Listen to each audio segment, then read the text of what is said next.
Well, hello everybody. Let me adjust the camera just a little. I am in a different place than I usually broadcast, so tell me how it sounds. If it's too echoey, if it's too loud, I will try to make adjustments. I am actually sitting where I will be tomorrow night. I'm getting ready to do a live sale. I had the help of Jason. Hello, good to see you. I had the help of Miss Wildlife, our our friend who I don't know if she's here. Well, hello. Yes, and thank you so much. I really want to excuse me. I really want to tell you how much I appreciate your help today. She's going to help me with the sale tomorrow. We took all of the things that were sounds good. Okay, it sounds like everybody's happy. Hi, Deb Hannon. Nice to see you too. Um, Miss Wildlife helped me today bring in some tables, and I'm sure Sarah's out there. Hi, Sarah, probably pricing things for eBay and Etsy. Um, she helped me bring in tables and clean things. I am actually in my friend Susan's house, not the redhead Susan that you know from Florida, but another friend of mine, Susan, out here in Washington State.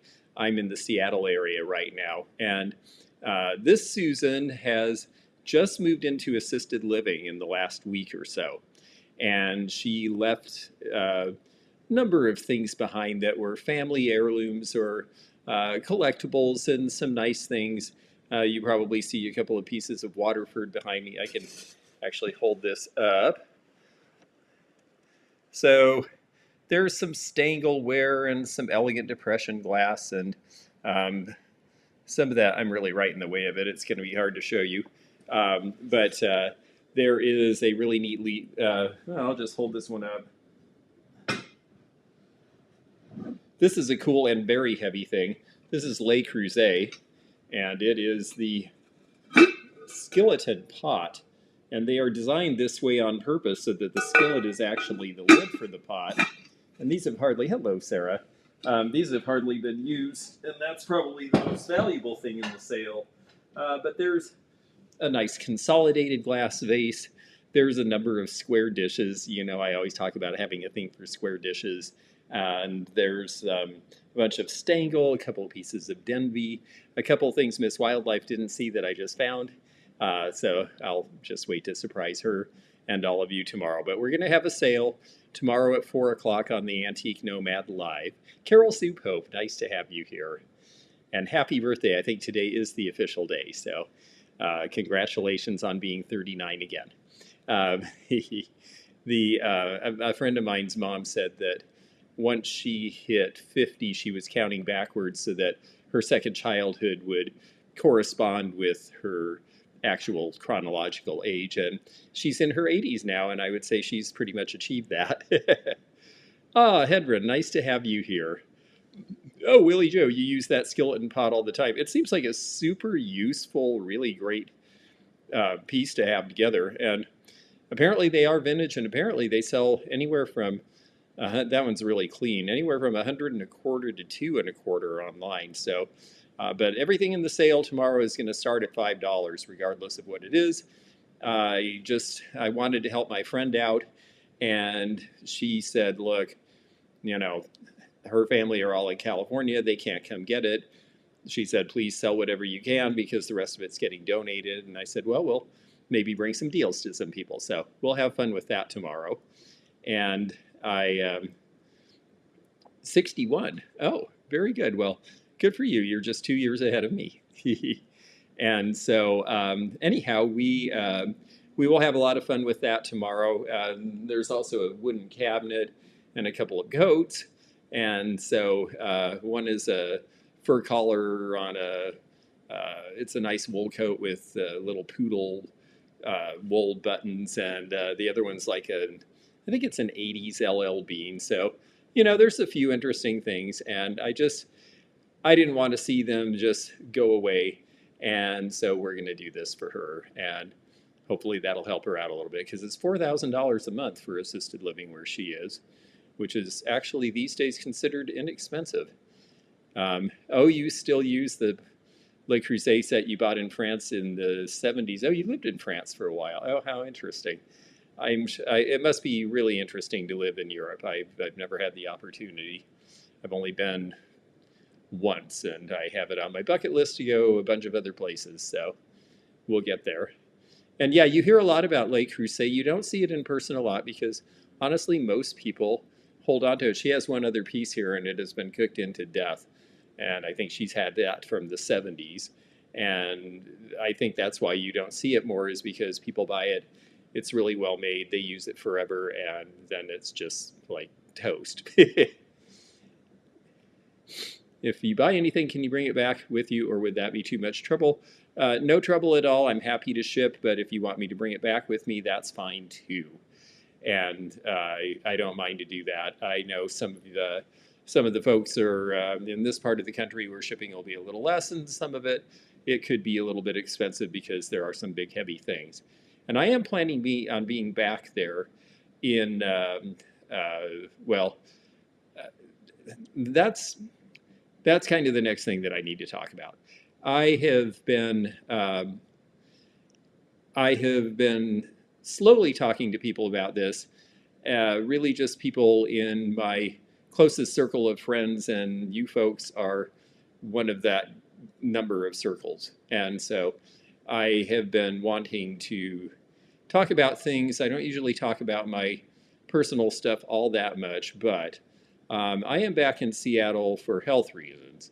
A lot of people had asked because they knew it seemed awfully odd that I would cancel appraisal fairs and not do my shows in Florida. And that is, in fact, true, because the truth of the matter is that in my entire adult life, this is the first time I have ever canceled an appearance, really ever. And so people kind of figured, well, maybe something's up, and I've had a few private messages from some of you asking about it. And so I'll tell you what's up. I'll tell you what I know.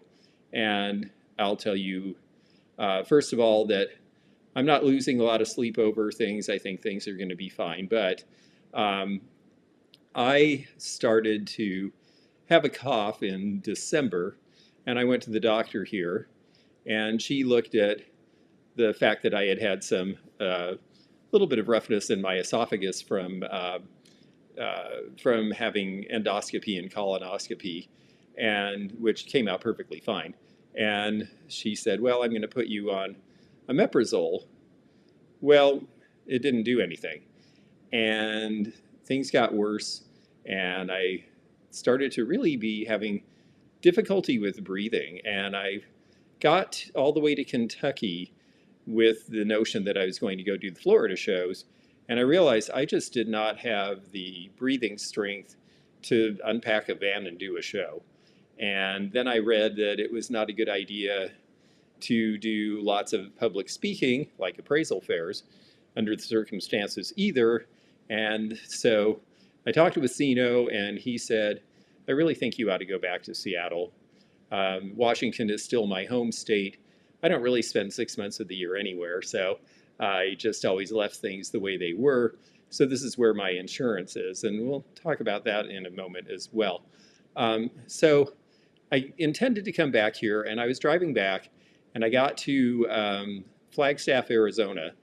And with the added elevation on top of already struggling to breathe, I decided I needed to go to urgent care, and urgent care tested my blood oxygen level and said, we are checking you into the ER immediately. So I spent 4 days of last week in a hospital in Arizona. And I have to say, I cannot say enough for how wonderful they were and what great care they gave. And it was a teaching hospital. And I'm really glad for that, excuse me, because they were really good about explaining every single thing they did. And so I felt very comfortable with things, and that was great. The conclusion was that I wasn't able to breathe because I had fluid in the chest cavity between my lungs and the cavity wall and in my abdomen, and that it was pressing on my lungs and my diaphragm, and that's why I couldn't get a deep breath. So the decision was made to basically tap me like a maple tree, which was an interesting experience. And they drained 4 quarts of fluid out of me, which was quite startling and sort of maple syrup colored, interestingly enough. Um, I suppose I could sell it on eBay. um, oh, hello, Zeno. Nice to see you. Hopefully, no one else is buffering. I haven't seen that. Anyway, the reason I'm telling you all of this is that they were able to get things under control and release me to come back to Seattle, but they did do some tests, and one of the tests they did, they're they really haven't been able to find anything completely conclusive about anything, but they are concerned because they did a biopsy of lymph nodes and they found some B cells that indicate that there's a possibility that I have some sort of a low-grade lymphoma, which I guess is a form of cancer, but a very low-grade form that sometimes is treated, sometimes is not. Um, Seems to be very simple. Nothing is metastasized. There are no carcinogens. Is that the right word? Oh, no, that's when you smoke. No carcinoma. Um, Nothing in the fluid. So it's entirely possible that it isn't that and it's something else, but they're still trying to figure out what. And so because of that, I'm going to be doing more things online and not doing a whole lot of public appearances. I am planning, as long as I'm able to travel, to come back to do appraisal fairs in Newburgh, Indiana at the end of March. And then the next time I'm expecting that I'll be doing something and back to my regular schedule will be for Teak Stock and Springfield in May. So those of you who are used to seeing me there and doing things together, I am expecting to be able to continue with all of that. And I expect they'll be able to figure this out and have things in order and figure out what the deal is. And it did not taste sweet. Hi, Susan P. And yes, thank you. Yes, I'm sorry I went through all of that too. It wasn't exactly a lot of fun, although everyone has been pretty great, except I do have to say, and I'm gonna talk about this just a little bit because this is a situation I am always encouraging people, get into the business. If you're in a job you're unhappy with, leave, go out on your own, do this thing. There is one downside, and I haven't really talked about it before because it hasn't been an issue before, and I hoped it would never be. I am not old enough yet for Medicaid or Medicare or whatever, and so I have my own insurance. I have always paid for insurance, even since I was young. I always felt it was important that in case something happened, I travel a lot, you could have an accident, you could end up in the middle of Arizona and suddenly need to go to the doctor. And so I've always had insurance. The insurance industry has done something in the last 10 years or so that has made it really honestly a lot more difficult for people who are self-employed, which I'm experiencing now. And that is that you can, if you are traveling a lot like I do, if you work for some company, your insurance covers you anywhere you go, and they'll figure it out. If you work for yourself, your insurance might cover a place, might not cover a place, might cover just a portion of it. And so I believe, from what I can tell, that I'm covered for the ER situation, but that as soon as I was admitted into the hospital, I'm paying 40% of the bill, which I'm assuming is going to be sizable. And that is part of the reason that I was heading back to Washington in the first place, because when this first came up, when I had anemia in November and they said, oh, we need to have a colonoscopy and an endoscopy, I said, oh, I'll just have it done in Kentucky. And they said, well, that will be $12,000, please. And I said, are you kidding? And they said, no. And I said, it's a common procedure. It can be done anywhere. Well, we don't care. You have to have it done in your home state. So as a self-employed person, this is just a caveat. If you are not yet, this is why a lot of people don't go into antiques as a full-time career until they're retired if they want to travel as part of it, because they need to be on government insurance where they can go anywhere. If you're on Medicaid, you can go anywhere and you don't have to worry about it. So I talked to my insurance broker. I actually changed to the insurance I had now because with that situation in November, I found out that my insurance was not interested in covering any of it, so I got a different policy. He found me the one that was the most likely to pay for some portion of out of state. But he said that the insurance companies got together and made this decision not to do this for self-employed people, even though we're in a pool just like people who work for a company, and that the total savings for the entire insurance industry, not one company, but the entire insurance industry, is saving exactly $60 million by making that change, which when you divide it between all of the insurance companies is a drop in the bucket. So that was very disappointing to hear. And it's just something to be aware if you are wanting to do this sort of thing on your own and you're not yet to retirement age. You know, it may depend on the state you're in. It may depend on how much you're traveling and to where, but do take into account that you are not necessarily going to have coverage if you have a problem and you're not at home. So Medicaid will not cover you anywhere. Medicare, okay, thank you. Medicare, thanks. Yeah, I always get those backwards. My daughter is a surgeon, so I hear about everything. Well, thank you. And thank you very much. All of you have been very, very sweet and kind, and I don't really want to belabor this too much. I just, and yes, nothing has been conclusively determined at all. There is, yes, Sarah knows that Medicaid is tough. And it's true, and I understand why. They have to protect against fraud and things like that. But, you know, there's also a little bit of common sense. It seems like, to me, if someone gets sick, they're sick, and you take care of them. That seems to be what insurance is for.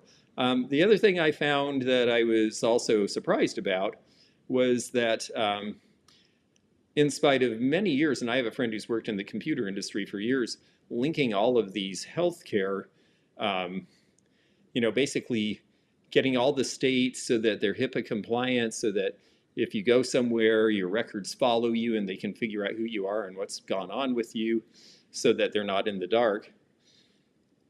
The hospital in Arizona said, look, we're on a different system than your place in Washington. They went to great lengths to figure that out for me. They went to great lengths to tell me exactly how to have the people in Washington access the portal and make sure they had all the information so that when I was seen by my general practitioner yesterday, that she would know what was going on and have all the information and have actually looked at it thoroughly and made some conclusions or been able to make some recommendations from there. And they said, make sure you call in advance and explain to them what the situation is and that they need to be able to pull this information. And so I called 4 days before, went through a very thorough explanation with the person in the office on the other line, who took very thorough notes, read them back to me, said, I will make sure this is in the chart and that they'll have all this information. And I thought, this is great. And I went to the appointment yesterday, and I walk in, and the tech takes me into the office and looks at me and says, well, we don't have any information from the hospital, so we don't know what to tell you. And I'm like, what? How is that possible? We just went through all of this. And then she scurried out of the room because she could see I was hopping mad. And then the doctor came in, and the doctor said, oh yeah, well, we've asked for this stuff, but it hasn't come, so I haven't seen the charts, and I don't really know anything about your situation. And I said, so what you're telling me is that you're wasting my time and the insurance company's time and money having an appointment, and you have not seen anything, have no idea what's going on with me, and you're my doctor? This is a fairly new to me doctor. She is no longer my doctor as of today. I have switched to another doctor. I had my computer with me, and I said, oh no, you are not running me out of here. I am going to bring up my patient portal on my computer, and I am going to make you read this in front of me, and you are going to figure something out.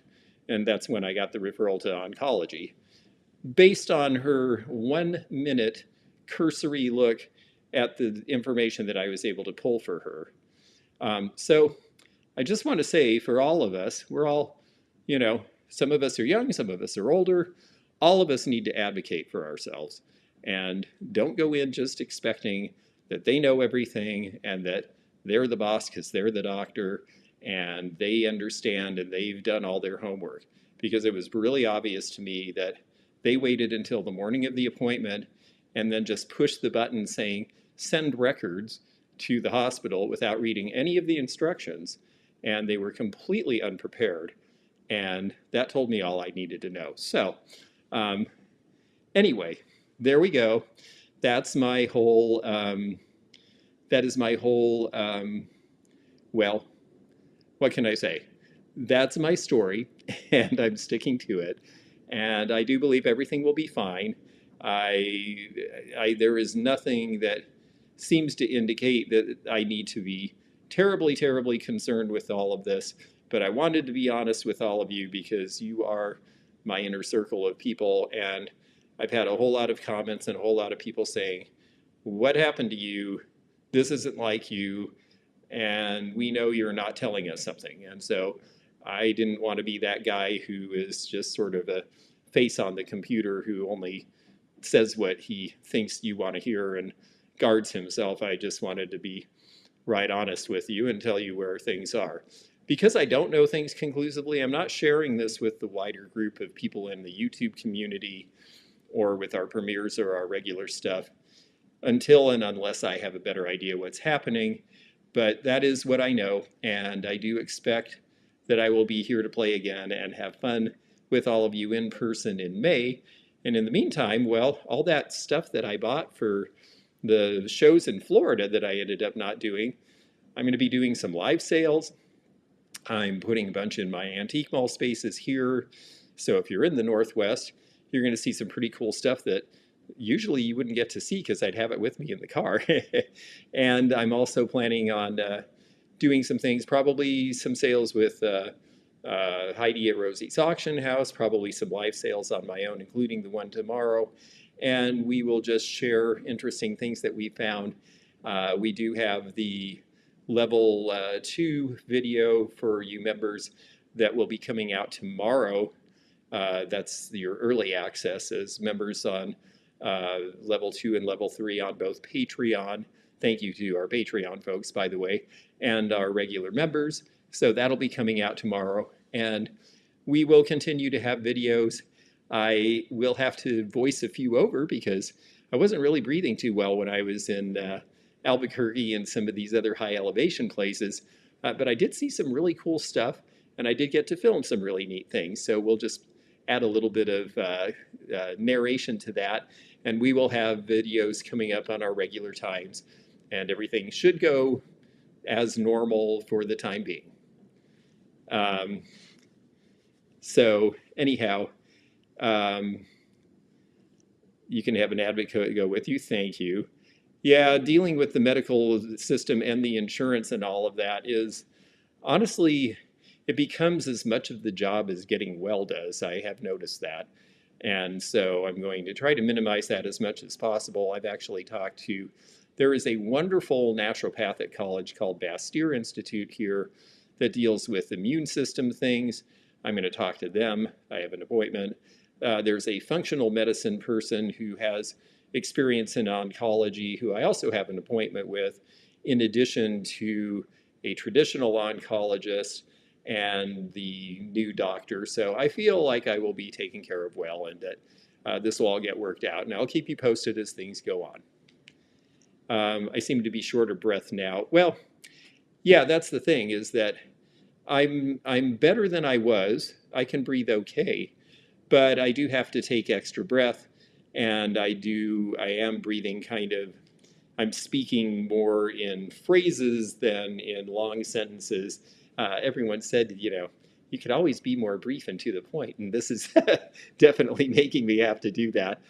So yes, I feel fine, but I don't feel completely 100% yet. And I know that they've only alleviated symptoms temporarily and that we do need to continue on this path and figure out what is actually going on. So uh, that's the truth as far as all of that goes. So um, anyhow, and thank you very much. I really appreciate all of your offers to help. I think at this point, let's just have fun and keep hanging out and doing what we do together. That's going to be the main thing. Um, the pulse oximeter probably did arrive, but I've actually been over here working on my friend's little estate sale, getting ready for the live sale with Miss Wildlife. And then after she left, I spent, I took a little nap, and then I spent a little bit of time. We are going to have, if you're in Washington State, any of you, we are going to have a very small invitation-only estate sale with whatever is left.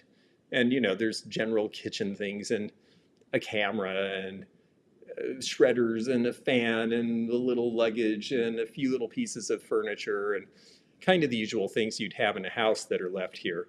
So if you are in this area and you're just looking for something for yourself, or if you sell online and you sell regular stuff, well, by all means, send me an email and we'll set up an appointment for you to come over, because we're going to just sort of open it up to the people who live. This is a 55 and over manufactured home park where I am.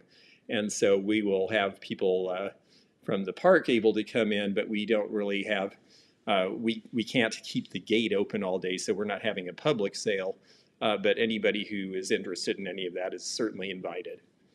Um, and I don't know. I don't think anyone else is saying they're having buffering, Zeno. I do have the internet's hooked up here, and it does seem it's 5G, and it seems to be a strong signal from what I can tell. But if other people are having problems, do let me know. Anyhow, so with that, I would definitely like to know a little bit about what you all have been doing and how you're wrapping up the winter, hopefully a little better than what I'm describing. Are you finding interesting things? If you're a reseller, tell me how your sales are going. I'm very, very, oh, there is some buffering. Okay, we'll keep an eye on it. And it's good for Miss Wildlife. Okay. And yeah, don't worry, Sarah. I'm not going to go as long as I usually do, but I have some things I want to share with you. And I'm also, February is always my worst month. Yes. That's part of the reason I ask. I know you are in New York, as I remember. And so you are, my brain can mostly function without oxygen. That's true. I'm going to be like one of those people in Futurama where I'm just a head in a glass vase in 250 years, and I'll still be talking about antiques. The but anyway, the February, the worst month. That was definitely always true for us here in Washington State as well. Back in the old days when the antique malls first started, February was short, it was cold. There's usually not snow here, but if there was going to be, that would be the month. And so they started having the annual sale. Now, this is before eBay. And back then, it was rare that antique stores had big sales. Nowadays, everybody expects to get a 10% discount just for asking. But we started having an annual sale in 1983. And everything for one weekend in February would be between 10 and 50% off. And we required all of the dealers to do it. I wasn't even around yet. I was still in school back at that time, but this is when they first started. And by the time I got there, the February sale was a huge deal. And February went from the worst month of the year to the best month of the year. It was insane how many people turned out. Now, things are a little different these days, but I think the moral of the story is clear, and that is, if you want to keep things going in the off season, make it interesting for people somehow. If you can send out offers to people on eBay who've been on the fence about things, do it. If you have been, one thing I've noticed is because I'm in a mall in Seattle that does a lot of interior decorating, February is actually one of their best months because a lot of people are indoors. And it is partly what they are selling. But the other thing is that honestly, we just, they do a small promotion every weekend and the people just come in droves. And I had one of my best months of the year in that place for the last year because of it. So there are some things that you can do. I think I hear people say, oh, I don't even, well, I hear YouTubers say, oh, I don't put out a lot of new content in January because the ad revenue isn't as high and I just, it's like they don't want to be bothered. They just did Christmas, blah, blah, blah. I put out new content and tried to put out some interesting things.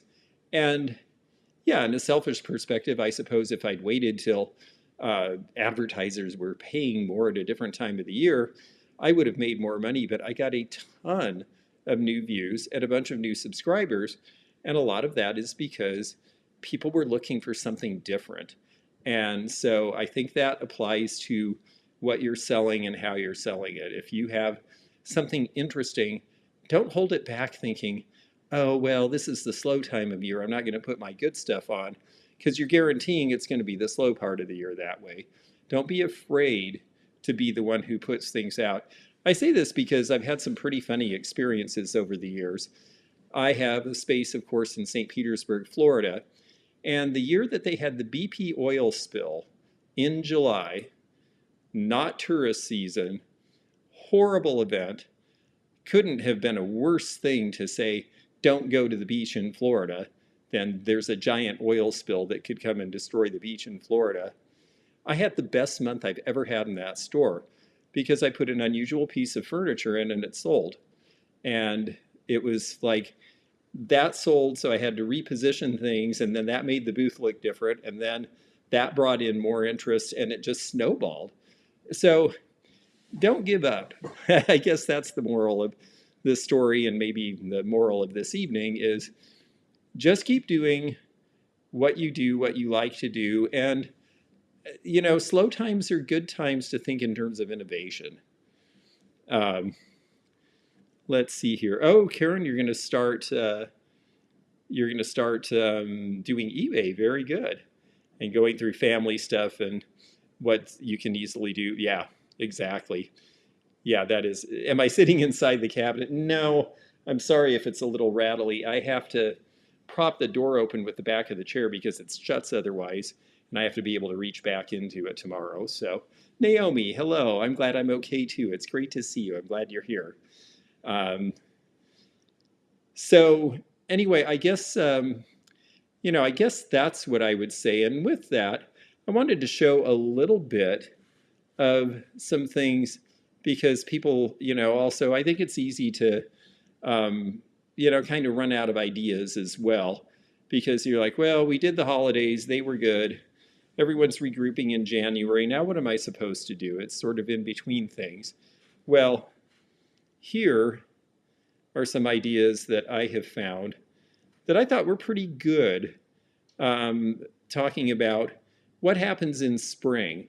And spring can be a difficult time. I have actually had more trouble selling in April in some cases, or March if the weather gets good early, because people are looking for things to do in their garden. So, well, of course, it's Easter, so this is a Fabergé egg. If any of you have one of these laying around, you can find my address for mailing in the description of any video.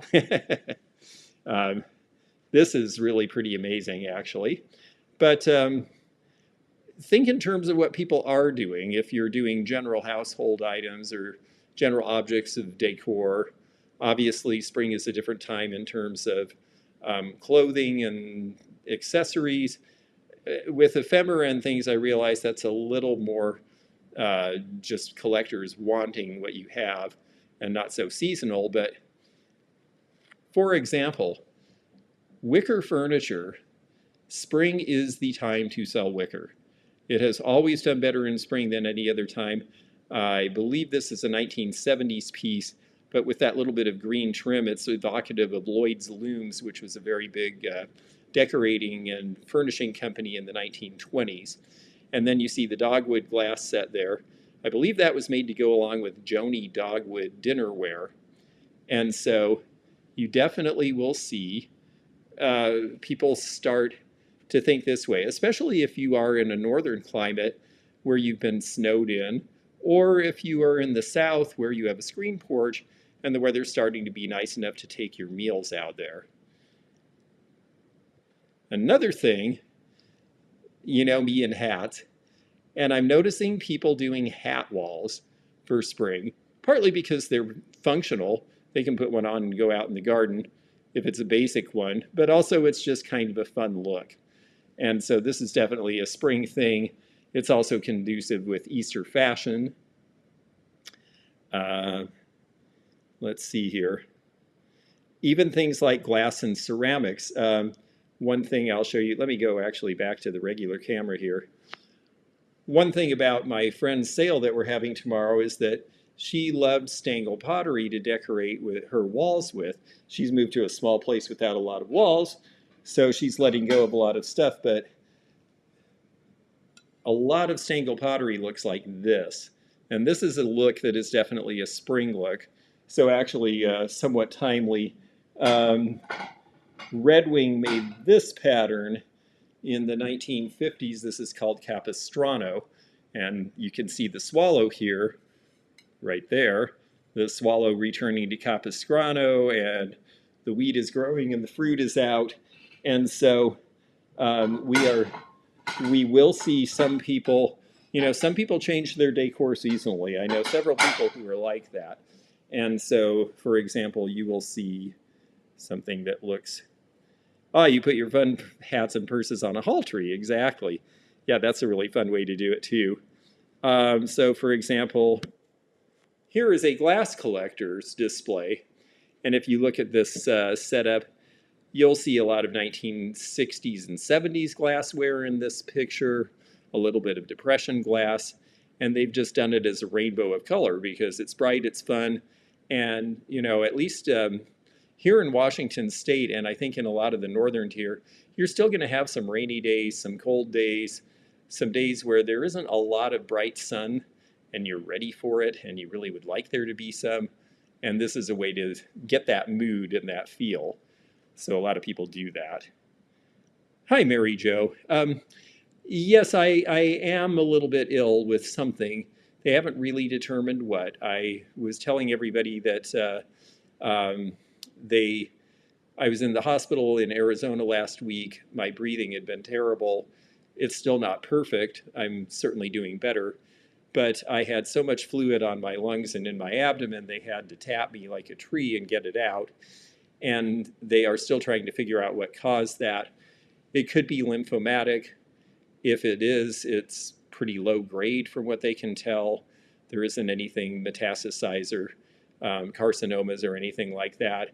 But we're still trying to figure out exactly what's going on. So I'm telling this little group of people here because you're in the inner circle, and just because like I was telling everyone else, I don't want to be that guy who hides behind the camera and doesn't say anything about what's going on with me to the people I care about, but I'm not really going to reveal anything to the broader YouTube community until I have a better idea what's going on. And I've got appointments and things, and I'll be in Seattle for a while working on this. So that's the, pleural effusion, yes.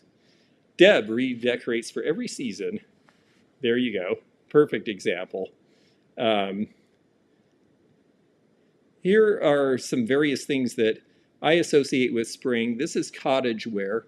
This was made in England and Japan, especially in the 1930s, very popular. It just looks like spring. Chintz patterns with lots of flowers, obviously, are very springy. And so we see a lot of people who are collectors of those things looking for them this time of year. Another thing we're seeing this year that I haven't seen in ages, probably in 20 years or more, is yellow. Yellow is suddenly a hot decorating color. Yellow is a great color. It's very bright. It's a little specific, and it's a primary color, and not everybody knows what to do with it. So it seems to come in and out of style, and this year it seems to really be in. I have seen all sorts of decorating magazines showing yellow. I've seen yellow in new stores selling new goods, along with a lot of pastels. And so these are definitely things that I think people are looking for. Um, this, for the first time in a while, we're seeing interest in yellow depression glass. I've got a couple of pieces that my friend left that we're going to have in the sale. I particularly like this one because, hopefully I can hold it up where you see it. This is just regular old depression glass. And depression glass tended to have, yeah, you don't really get the yellow color very well because of the lights. But depression glass tended to have an all-over pattern because they were hiding blemishes. Because it was mass-produced, they'd have little bubbles or straw marks or little things. But what I really like about this is called Cameo, also known as ballerina, because look at the ballet dancer up on the edge there. And it's nice because they put it on the edge. Even when you serve it with food, you can actually see this. So one of my favorite patterns, it comes in uranium green, which of course is popular all the time now, but especially at this time of the year. There's a few pieces of that behind me too. And I think they've done a TBC lab, Naomi. I'll find out for sure. There was difficulty getting the labs from the hospital to the doctors, and the problem was not on the doctor's end. So I've made some changes, and we'll get that all worked out this week. What else can we show you here that I think? Color of the year is mocha mousse, exactly.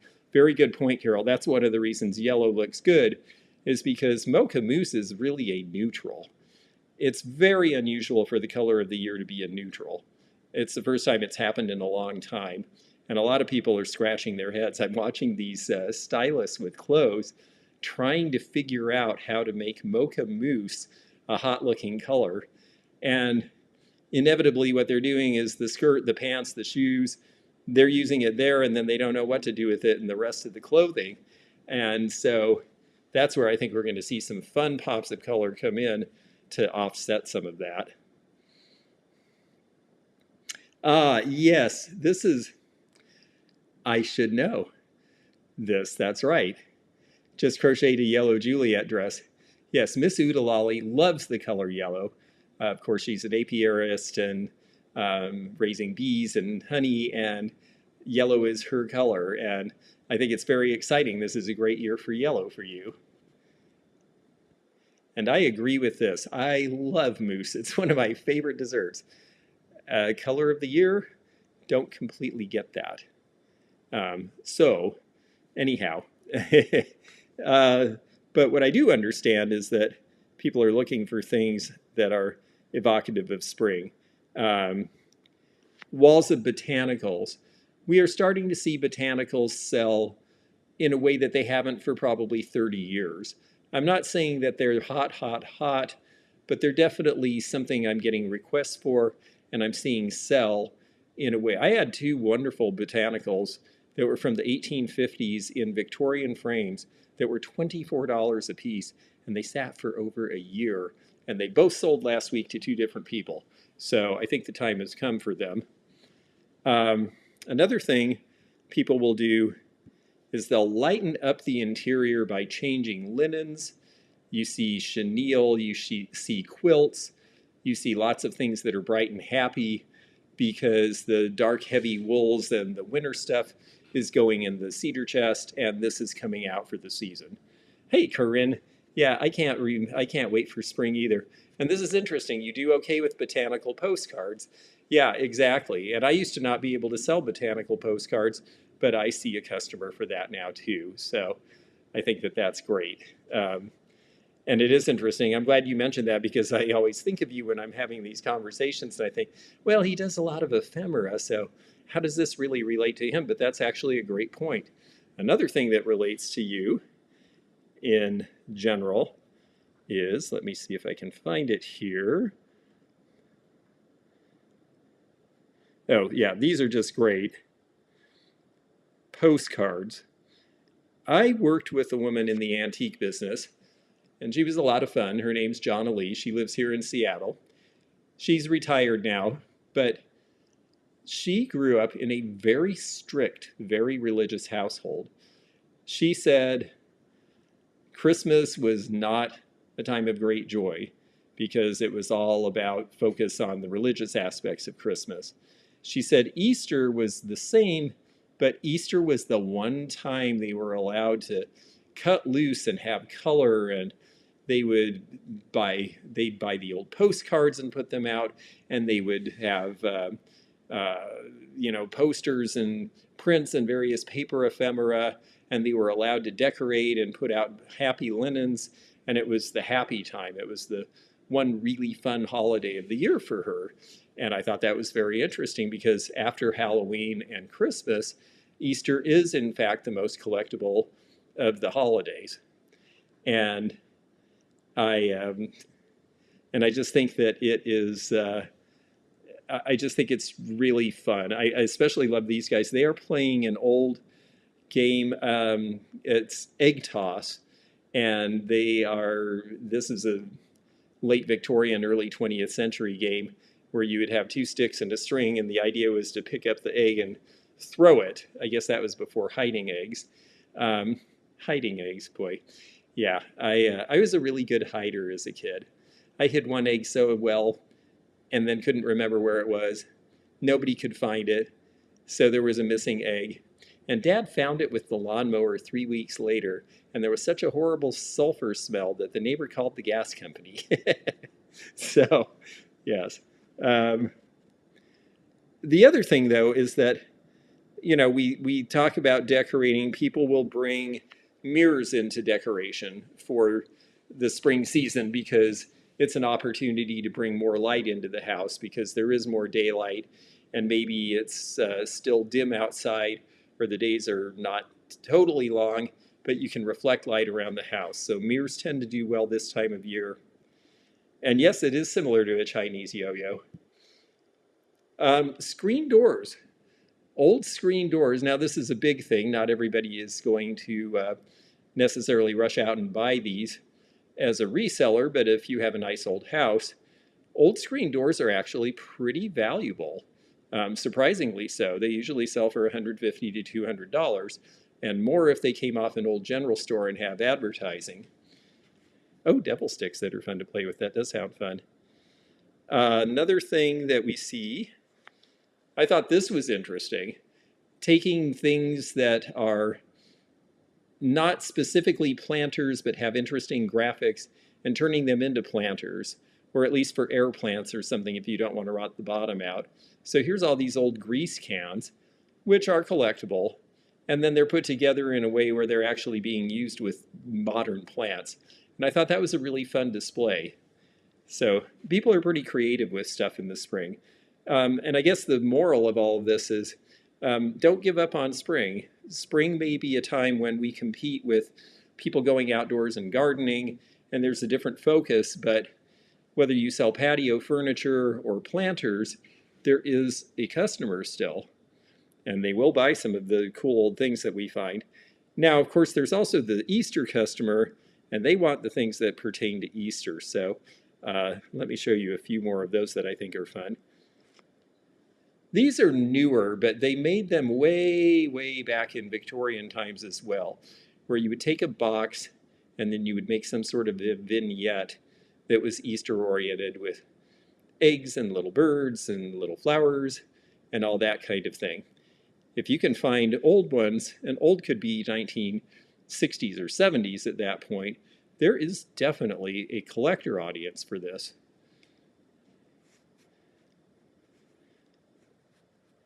And this is absolutely right. Cottagecore and homesteading, absolutely the trends that this stuff represents. Absolutely trends that we can, if you enjoy, you can set up your house and enjoy them. If you're a reseller, you can help someone else set up their house so that they can enjoy them. Another area paintings, I find that nowadays, it used to be we sold flower plates all the time, like a lot of the stuff that I see behind me here. And some of those still do well, but now I'm seeing people wanting framed art. And framed art with still lifes is suddenly a hit again after years of really kind of languishing. And it doesn't necessarily have to be signed, and it doesn't necessarily have to be expensive. If it's got a nice frame, if it's a well done amateur piece, and you can price it accordingly, then you can have fun with it. Or if you're buying inexpensively just because you want to redo a wall for this season, then you can do that this way. Reese's peanut butter eggs are better, yes. And Cadbury cream eggs, yes, all of those things, wonderful. This is another thing. It's collectible all year long, but there is something about screen print glassware that just really goes with spring because of all those bright colors. So many of these things were done by Kraft Cheese and all the swanky swigs, and they did hundreds of examples, and a few of them are rather collectible and valuable. There are a very small number that sell for 3 digits, which for a little glass that was given away free, I think is pretty remarkable. And yes, hallelujah for the return of framed art. Could not agree more. Let's see here. Oh, roasted peeps. Wow. Yeah, you're making me hungry for junk food. What else do we see? I think then we get into the actual things that were made for Easter. And Easter collectibles can be rather valuable. Definitely something worth looking for. And something that maybe is less likely for a family to hold on to than Christmas collectibles, which I find are very hard to get people to sell. This is a Flocked Bunny paper mache glass-eyed candy container from Germany. They were made before and after the war. You'll see prices anywhere from about $40 to a couple $100 depending on age, condition, and design. This one's a fairly good one because it's a little more realistic. This is something I think is fun. I buy these whenever I see them. This is a panorama egg. They started in Victorian times. They're a sugar egg. By the 1950s, when this box was made, and what a great box, they were making these commercially. This one is not big or terribly fancily designed. This one just has sort of a lithograph cutout, but you can see there's a scene inside. Some of them have little faux pearl jewels and landscapes, and they can be any number of different things that people decorated the inside of eggs with back in the day. And I think they are really cool. I quit taking them to shows because they don't do well with water and things can get moist outside. But when I take these to the antique malls, they always sell. And they're still making them. You can tell the new from the old. I typically try to stick to the ones that are 1970s or earlier, and they are just really popular. And so sugary that I don't think anyone ever really wanted to eat them. But yes, absolutely. A lot of people remember baking them as children, exactly. Rice Krispies cheesy treats. Ooh, I would do that. Let's see here. Another thing, definitely if you're a glass person, these sell every Easter. I don't see a lot of these being made new. I don't understand why, but I see these old Indiana ones all the time. This one's a little fancier because it has the cranberry flash. You usually just see them plain. But this is something that in this season, I sell every deviled egg plate I can get my hands on. I start looking about now and I sell them. Easter's late this year. I think it's April 20th because of the way the calendar falls. So there is definitely still time to be looking for these things and stocking up and having an audience for them. And then, of course, people will use them into the summer as well. Eggs seem to be the theme. This is a paper mache egg. Some will say Western Germany, some will say Germany. some that say Germany are before the Second World War, and some that say Germany are very recent. So you kind of want to look at the way it's made, and especially the paper on the inside, to see whether it seems newer or older. But people really like the paper mache eggs in any size with any decoration. And you can sometimes find them at estate sales cheap, and and you can sometimes sell them for pretty good money. I've gotten as much as $50 for large size ones before. Ah, I've sold 3 in the last 2 weeks. There you go. Ah, you have a newer frog deviled egg platter. Interesting. Frogs and eggs. And yeah, do look for egg plates. They definitely will sell. It's on a Sunday this year. Wow, that's so surprising. So Karen, you said that has the wrong number of divisions. I've got to look at that again. I'm not sure what you're referring to there. Does it have 13? Is it an unlucky number thing? Let's look. 3, 6, 9, 12, 15. Oh, yeah, it's not an even dozen. I see what you're saying. Oh, that's interesting. Very observant. Yes, well, this year with the price of eggs, I guess they figured that you're going to use 9 to make cakes and things, and then 15 is all you have left. Yes, eggs are on everybody's mind because of the price. I'm fortunate when I'm with Zeno in Kentucky, we're able to go out to where the Amish have the farms and we get the eggs from them. No avian flu and the prices are great. So I have to say it's been kind of a shock being in the big city and seeing how much they're selling for. And then let's see. Another thing people are doing, if you ever watch Misty on Thrifter, Junker, Vintage Hunter, she's always talking about advent calendars. Well, people do that for Easter too. And I liked what they did here because they used a bunch of old egg cups, and they also, that slag glass piece, that orange and white, is a little acro agate planter, the same company that made the models. Corinne Jones is certainly aware of that because she has been taking the deep dive on marbles by acro agate. And actually, I bought 30 pieces of acro agate, but all little planters. One of them is set aside for her. She asked for one that is uranium glass because their custard does glow under a black light. This one you see here with the white and orange probably is custard enough to glow under a black light too. And those are something I've seen lots of people selling uranium glass. I've never seen anyone notice that acro agate actually made uranium glass. So I think that's a little hot tip there for you if you find them. Yes, Passover this year is actually pretty much at the same in the same time period. And Passover is a wonderful holiday. I have while it's not my tradition, I had a Jewish neighbor in Florida, and she was so terrific about, she would always have some sort of a feast related to the holiday, and then she would explain things to us and serve traditional food, and it was just fantastic. And I've never eaten so well. With that, yes, Easter Advent calendars. Yeah, that is a thing. So anyhow, so that is just a little bit to kind of whet your appetite for spring, because I know February is a short month. It's a cold month. It's not always our best sales month. And it's nice to have something to look forward to. And of course, we,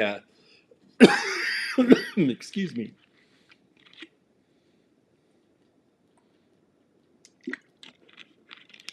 We do have to bear in mind also that with the change in things in politics, and I don't want to go into politics, but obviously there's been a lot of upheaval. And people are a little guarded right now. They say consumer sentiment has been down for the last 3 months and that people are unsure. And that's to be expected because things are rather chaotic now. This will pass also. I have definitely lived through enough political turmoil over the period of time that I have been selling in the antique business to know that these things, nobody relishes a situation, where things are unpredictable, and business abhors things being unpredictable because business thrives on predictability and knowing what's going to happen so they can make decisions. But eventually, things have a way of working out. And whatever the normal becomes, people settle into it and they start going back to their lives. And when winter ends and people are not indoors, where there's such a focus on news and such a focus on the ups and downs of every day, and people get their footing again, I think you'll find that most people, I had a friend who put it really well. We went through a really bad recession in 2008, and unemployment was 10%. Lots of people were losing their houses. It was a very difficult time. And he said, I know it's bad, but I've been in the business 40 years at that point, which he'd been in it since the 60s. And he said, 90% of the people still have jobs. People want normalcy, and people who like antiques and vintage and collectibles really like tradition and normalcy, and they find a safe haven in this. And so I never worry about this stuff because the things we sell are about a feeling of permanence in an impermanent world. And I thought that was so well put. And I took a deep breath and relaxed, and everything was fine. The world kept turning, and we kept selling cool stuff, and more things happened, more shows came, more people got into the market, and it just kept on flowing. And it always does, and it will again. So, and that's my motto right now with my personal situation as well as with the business. So keep the faith, and we'll have a lot of fun together this year. And see, also, it's the birthday month.